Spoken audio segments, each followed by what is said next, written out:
Olá, querido, querida do ClickStudy. Chegamos então, portanto, à aula 3, a aula que fala a respeito da crise do feudalismo, ok? Século XIV, marcado por inúmeros problemas que fazem com que a gente perceba o porquê que o feudalismo entra em colapso. Vamos dar uma olhadinha no slide? O outono medieval, processo de desestabilização da estrutura feudal a partir do século XIV, no noroeste da Europa, entre a primavera e o outono de 1315. Durante esse período da história europeia, o que aconteceu? Chuvas, muita chuva, fora de um determinado período esperado pelo europeu. Beleza? Então, choveu pra caramba, choveu muito mesmo. Os campos foram alagados, a semente apodreceu, atrofiou, e isso gera algo muito complicado. Por quê, gente? A Europa, nesse momento da história, não tinha a prática da estocagem dos alimentos. Então, portanto, a colheita era fundamental. Se choveu pra caramba, alagou os campos, a semente atrofiou, apodreceu, o que não teve? Não teve colheita. Não tendo colheita, gera fome, gera miséria, beleza? E gera também o aumento do trigo. Quer ver? Vamos lá. Entre os anos de 1315 e 1347, período da chamada Grande Fome.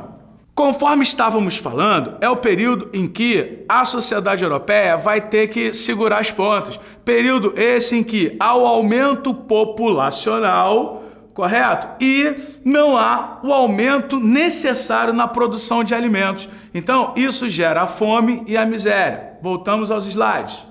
Outro fator agravante do século XIV ocorreu entre os anos de 1347 e 1348, a chamada Estrela da Morte. Botino, eu nunca ouvi falar nesse termo.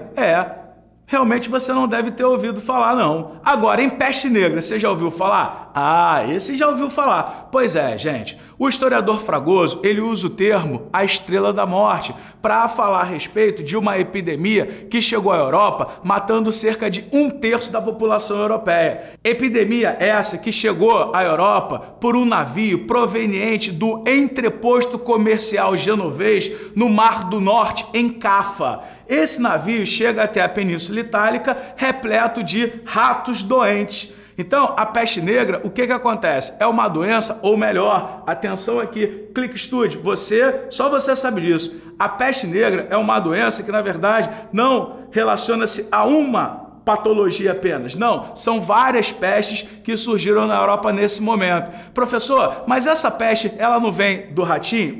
Vem da pulga que se aloja no ratinho. Então, a partir daí, foram vários os problemas, como peste bubônica, peste pulmonar, entre outras pestes. Correto? Alguns historiadores chegam até a dizer que a peste negra, ela mataria grande parte da população, até porque ela não escolheu rico ou pobre, independente das péssimas condições de higiene, independente do período de grande fome.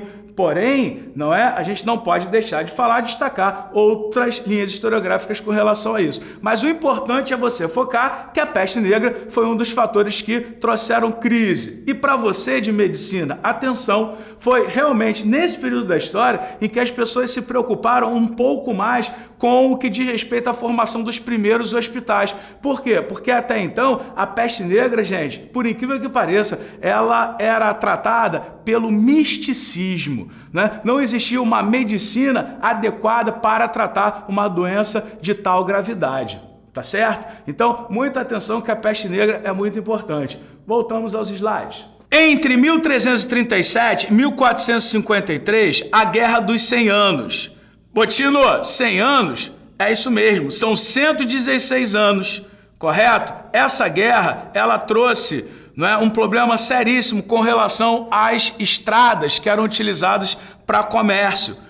Essa guerra mostrou o jogo de alianças que era feito de acordo com as tradições feudais, lealdades vassálicas e os interesses econômicos imediatos, controle de rotas comerciais e cobrança de impostos. Essa guerra, então, portanto, foi travada basicamente entre franceses e ingleses. Destacamos, então, pessoal, a problemática da Guerra dos 100 Anos, que na verdade foram 116 anos. 116 anos em guerra, franceses e ingleses. E essa guerra, por durar tanto tempo assim, acaba comprometendo, não é mesmo, as rotas de comércio por terra. Essa guerra ela é interessante que vários mitos surgiram a partir daí. E na última fase dela, destacamos então, portanto, a figura de Joana d'Arc, que acabou morrendo na fogueira da Santa Inquisição Católica. Ok? Beleza? Então, ó, só para retomar, vamos lá. Período de chuvas fora de contexto, a Grande Fome, que mais? A Peste Negra e a Guerra dos 100 Anos, legal? E para finalizar, venha comigo para os slides.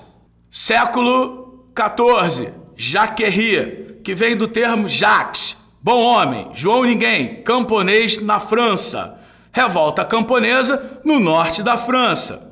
Então, pessoal, a Jacquerie, ela traduz revoltas camponesas, potencializadas por conta do quê? Do período de grande fome, miséria, descaso com o camponês, ok? As revoltas camponesas, então, fazem parte desse conjunto de fatores, então, portanto, que traduzem a crise do sistema feudal. Galera, é isso aí, tá? A partir de agora, então, portanto, fechamos o feudalismo, tá? Acompanhem as próximas aulas que trabalharemos então, portanto, essa transição do feudalismo para a Idade Moderna, beleza? E o nosso próximo tema é justamente o absolutismo, a estrutura de poder que será desenvolvida então, portanto, por um Estado moderno. Não deixe de estudar, não deixe de clicar. Estude, estude sempre, clique, clique sempre, clique, estude.